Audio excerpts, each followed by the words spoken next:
আচ্ছা গাইস, হ্যাঁ আমি গাইস বলেই কথা বলছি, গাইস বলবো না বন্ধু বলেও বুঝতে পারছি না, কিন্তু বলছি হ্যাঁ।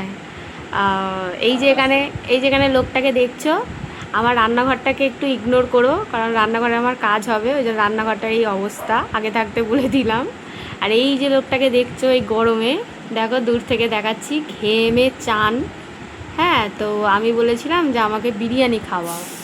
তা যেহেতু বিরিয়ানি খাওয়াতে গেলে 300 টাকার মতো তো খরচা হবেই, ওই টাকাটা খরচা করবে না বলে এই গরমে ঘেমে নিয়ে এখন ভাত ভাজা করতে বসেছে। কারণ সকালবেলা আমি ইলিশ মাছ করেছিলাম, তো সকালেই খেয়ে শেষ করে দিয়েছি, রাত্রিরে আর রান্না করিনি। তাই আমি বলছিলাম একটু বিরিয়ানি কিনতে আর কি।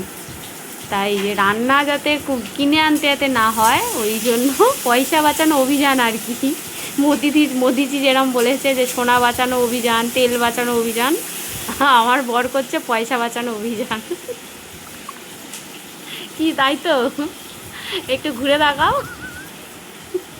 তাকাও একটু।